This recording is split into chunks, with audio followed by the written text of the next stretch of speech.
पर में पॉपुलेशन आबादी के हिसाब से पहले नंबर पर है। सबसे ज़्यादा कर्मचारी अगर कहीं हैं किसी प्रदेश में सरकारी क्षेत्र में जो अपनी सेवाएं देते हैं वो हिमाचल प्रदेश में है। और स्वाभाविक रूप से हिमाचल प्रदेश के सभी कर्मचारी भाइयों का बहुत बड़ा योगदान हिमाचल के विकास में रहता है। वो अपनी सेवाएं देते हैं और सेवाएं देने के साथ प्रदेश के विकास में अपना योगदान देते हैं। इसी माह मेरी सरकार ने नए वेतन नियम लागू किए हैं और इन नियमों के लागू होने से 2,25,000 कर्मचारी लाभान्वित होंगे और आगामी वर्ष में करीब 6,000 करोड़ रुपए का राजकीय कोष जो है इस पर हम खर्च करेंगे। और नए पे कमीशन के आने के पश्चात कर्मचारियों ने अपने विकल्प देने आरंभ किए हैं,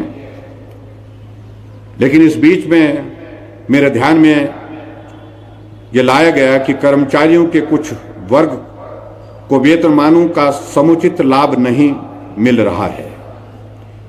मैं यह घोषणा करता हूं कि कर्मचारियों को जो 2 विकल्प पहले दिए गए हैं उसके अतिरिक्त एक और विकल्प की व्यवस्था करेंगे, जिससे कर्मचारियों का कोई भी वर्ग ऐसा ना रहे जिसे नए वेतनमान का समुचित लाभ ना मिले।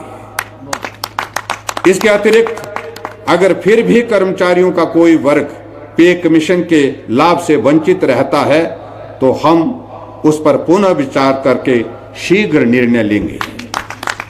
और मैं समझता हूं कि जो पे कमीशन से संबंधित सारी बातों को लेकर के हमारी इस बात को कहने के साथ जो है वो पूर्ण विराम लग जाता है, क्योंकि हमने खुले विकल्प रखे हैं। हमने 2 ऑप्शन दी है, उसके साथ तीसरी ऑप्शन भी हमने उसमें उनको देने का निर्णय किया है। और उस तरह से उसके बावजूद भी कोई बात रहती है तो वो उनका अभिनंदन है, उनका स्वागत है, उसमें भी उनकी बात सुन करके उनकी समस्या का समाधान करेंगे।